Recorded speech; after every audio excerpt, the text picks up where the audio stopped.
Hello dear friends, welcome back to our channel the career Guru academy.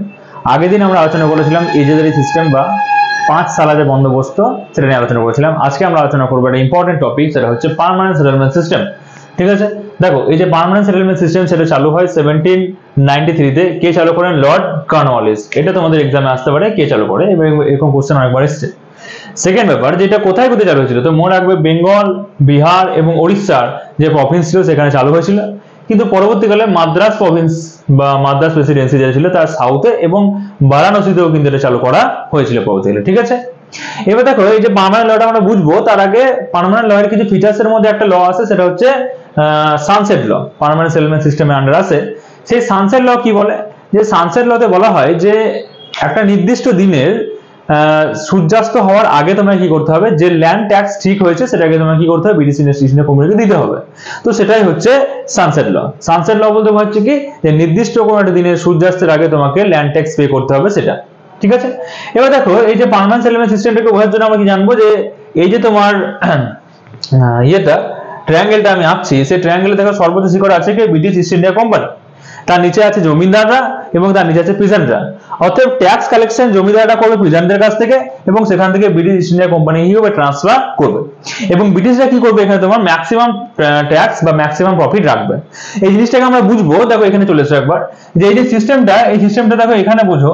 এই যে ছবিটা দেখো, এখানে যে ব্রিটিশ ইস্ট ইন্ডিয়া কোম্পানি আছে, ব্রিটিশ ইস্ট ইন্ডিয়া কোম্পানি এবার কি ঠিক করে, যে আমরা আগের বারে যে ইজেদি সিস্টেম পড়েছিলাম সেখানে দেখেছিলাম যে ওদের লস হচ্ছিল।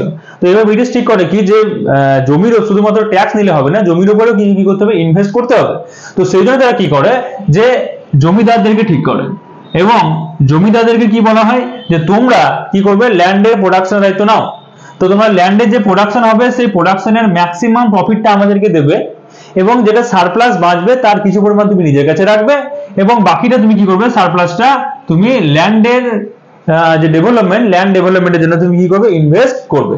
ঠিক আছে, তো ব্রিটিশ কি চাইছিল এর মাধ্যমে, ব্রিটিশরা কি চাইছিল, দেখো ব্রিটিশের লক্ষ্য কি তাহলে, তো ব্রিটিশ এর মাধ্যমে একটা তার ইনকাম জেনারেট করতে চাইছিল, যেটা তোমার কি থাকবে, তোমার স্টেবল ইনকাম, মানে যে ইনকামটা সবসময় সে ফিক্সড পাবে। ঠিক আছে, সেকেন্ড ব্রিটিশ কি দেখছিল, এর মাধ্যমে যদি সারপ্লাসটা ইনভেস্ট করা হয় ল্যান্ডে, তাহলে ল্যান্ডের ডেভেলপমেন্ট হবে। যদি ল্যান্ডের ডেভেলপমেন্ট হয় তাহলে কি হবে, আস্তে আস্তে তাদের ইনকামটা বাড়বে এবং জমিদার এবং ফার্মার দুজনেরই কি হবে, লাভ হবে। ঠিক, তাহলে ব্রিটিশরা কিন্তু এই দিক থেকে ঠিক ছিল। আচ্ছা, এই যে তোমার ল্যান্ড সেটেলমেন্ট সিস্টেম, এর কিছু ফিচার্স ছিল। এই ফিচার্সগুলো কি দেখো, এখানে কি বলা হয়, যে রেভিনিউ সিস্টেমকে ফিক্স রাখা হয়, অর্থাৎ ফিক্সড রেভিনিউ ব্রিটিশরা নেবে, কিন্তু সেটা ম্যাক্সিমাম হবে, যা প্রোডাকশন হবে তার ম্যাক্সিমাম। সেকেন্ড, জমিদাররা কি হবে, জমির ট্যাক্স কালেক্টর, তারাই জমির ট্যাক্স কালেকশন করবে। যেহেতু জমিদাররা পার্মানেন্ট বেসিসে জমির ট্যাক্স কালেক্টর থাকবে এবং বলা হয় তারা এটা তাদের বংশানুক্রমিক হবে, মানে বাবা থাকলে তার ছেলে পরবর্তীকালে কিন্তু জমিদার হবে। অতএব জমিদাররা যেহেতু তোমার জমির একটা পার্মানেন্ট সেটেলমেন্ট পাচ্ছে, সেহেতু তারা কি করবে, জমির উন্নতির জন্য কিন্তু নজর দেবে। এটা ব্রিটিশদের মধ্যে বা ভাবনা ছিল। 3 নাম্বার, জমির যেটা সারপ্লাস হবে সেটাকে ল্যান্ডে, প্রোডাকশনের সারপ্লাসটাকে ল্যান্ডে ইনভেস্ট করতে হবে। হয়ে গেল। এবং এই যে পুরো সিস্টেমটা, এটা তোমার কি হবে, পুরো তোমার চিরস্থায়ী বন্দোবস্ত, অর্থাৎ তোমার সারা জীবনের জন্য থাকবে, যতদিন চলবে সেটা চলবে।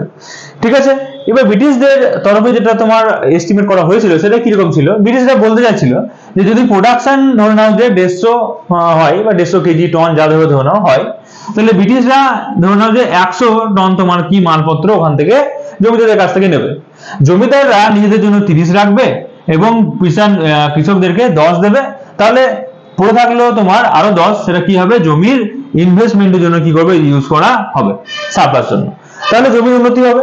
ঠিক আছে, তো ব্রিটিশরা হয়েছিল, কিন্তু বাস্তবে হচ্ছিল কি, যদি তোমার 150 প্রোডাকশন হচ্ছিল, ব্রিটিশদেরকে কিন্তু 100 দেওয়া হচ্ছিল।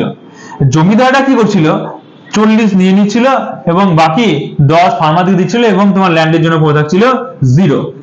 এবার এতে কি হয়, জমিদাররা তো লাভবান হতে থাকে দিনকে দিন। ঠিক আছে, এবং ব্রিটিশরাও তাদের ইনকাম পেতে থাকে। কিন্তু খারাপ অবস্থা কাদের, এক তো হয় কৃষকদের এবং দ্বিতীয় হয় জমির ফার্টিলিটি ক্ষমতা বা প্রোডাকশন ক্ষমতা দিন দিন তোমার কি হতে থাকে, কমতে থাকে। যার কারণে কি হয়, তোমার এই যে তোমার প্রোডাকশন ক্যাপাসিটি যদি জমির কমতে থাকে, সেটা কি হয়, তোমার জমির আস্তে আস্তে কৃষকদের অবস্থা খারাপ হতে থাকে, কারণ কৃষকরা জমি থেকে প্রোডাকশন করবে। এইবার কি হয়, তোমার এই যদি প্রোডাকশন খারাপ হয়ে থাকে, সেটা তোমার কি হয়, কৃষকদের অবস্থা খারাপ হয় এবং আস্তে আস্তে ব্রিটিশরা বুঝতে পারে যে এই যে সেটেলমেন্ট সিস্টেম, এই সিস্টেমটা খুব একটা ভালো নয়কো এবং এই সিস্টেমটাও কি হয় ফেলিওর হিসেবে পরিণত হয়।